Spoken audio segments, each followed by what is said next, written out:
Lil Baby is cooked, it's over bro. When I first seen the initial reports today, I made my calls and what I was told was, expect for Lil Baby to be told we have RICO within 90 days. You're probably asking yourself, what exactly is Lil Baby out here doing that's going to get him indicted on a RICO charge within 90 days? Well, let's break down exactly what's going on.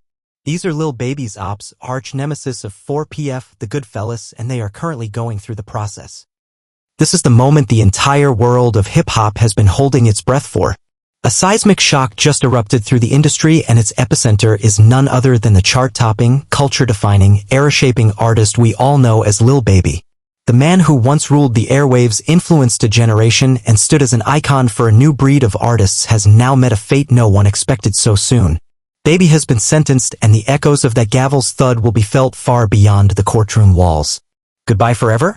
It just might be. Let us now dive deep into this stunning turn of events, uncover the journey that led us here, and reflect on the legacy that might have just closed its final chapter. Lil Baby, born Dominique Jones, was known as much for his raw storytelling as he was for his street-rooted authenticity. From the moment he stepped into the limelight, his rise was meteoric.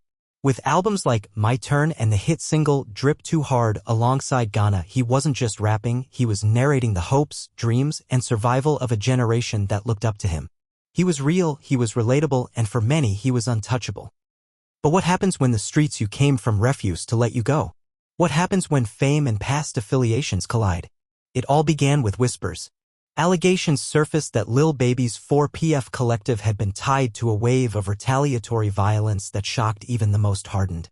Prosecutors say the catalyst for the criminal complaint to get them off the streets, bring them in, and officially work on a RICO was the deaths of these two young men, Jack Bod Davis and Lamont Freeman. Two 13-year-olds that were tragically killed when Goodfellas attempted to spin the block on 4PF, Lil Baby's group. Atlanta PD blamed Lil Baby. For months, investigators gathered evidence, tracked movements, combed through encrypted messages, and pieced together a complex network they allegedly pointed back to the rapper. When the news broke that the Georgia Public Defender's Office was preparing a RICO indictment naming Lil Baby and others, fans were skeptical. This couldn't be true. Not Lil Baby. He was too focused, too smart, too evolved. But then came the wiretaps. The photos. The video shoot that took place in rival gang territory. The tragic deaths of two innocent teens. Suddenly, it wasn't just speculation. It was real. The case grew more damning by the day. In court, prosecutors painted a chilling picture of a world where celebrity and crime coexisted. Wiretap audio surfaced, allegedly revealing plans for retaliatory violence. Investigators claimed they found links between social media messages and real-world shootings. Names were dropped. Evidence mounted. Although Lil Baby consistently denied the charges, calling them fake news and claiming he was more than good, the courtroom told another story. During the trial, courtroom tension was palpable. Witness after witness took the stand. Some cried. Some whispered. Some refused to look the defense in the eye. The name Dominique Jones echoed through the chambers like a chant, growing heavier with each mention.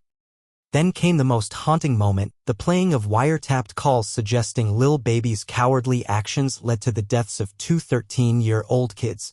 Freeman was allowed to be a 13-year-old for 27 minutes before gang violence ultimately took his life, violence orchestrated by adults in our city. The defense fought tooth and nail to downplay the recordings, claiming hearsay, misinterpretation, and bias. But the jury listened. And they took notes.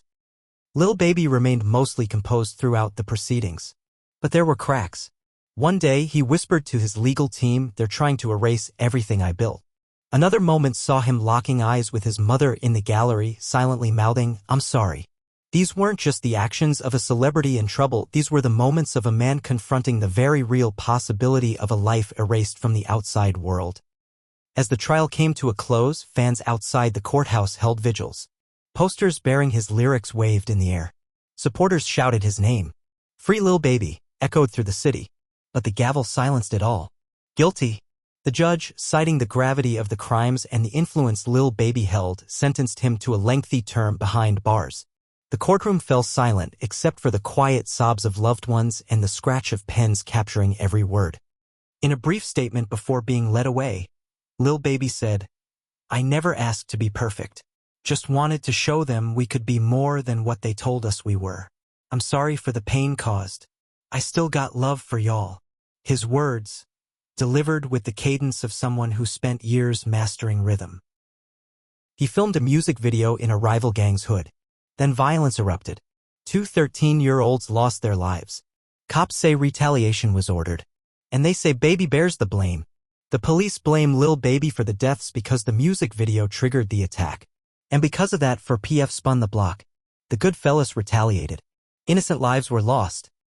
Authorities say a high-ranking Goodfellas member, incarcerated, orchestrated the hit using a smuggled cell phone. The suspects opened fire where the teens were gathered for Freeman's birthday. They weren't the targets. The shooters got arrested: Canty Sanders, Richard Hollis, and Regan. They weren't just names, they were faces of a war the streets never stopped fighting. Back in Atlanta, a quiet storm was brewing. The streets weren't just reacting, they were reorganizing. 4PF wasn't just a crew, it was a structure. And when its head got cut off, everything beneath it started shifting. Affiliates disappeared. Some got low. Others posted cryptic messages hinting that more arrests were coming. Bigger names. Artists you wouldn't expect. Old videos resurfaced. Studio sessions with Thug. Mentions of business talks with street-connected figures. Nothing concrete, but just enough to feed the narrative that maybe the industry's most promising star was also its most dangerous. Meanwhile, on the charts, streams skyrocketed. Fans revisited old albums like they were prophecy. Every bar now felt like foreshadowing. Can't go broke, I'm too strong for that hit different now. Letters poured in. From fans. From politicians. From inmates. You gave us a voice, one said. We're still listening. Labels froze contracts. Collabs vanished from schedules. Executives panicked.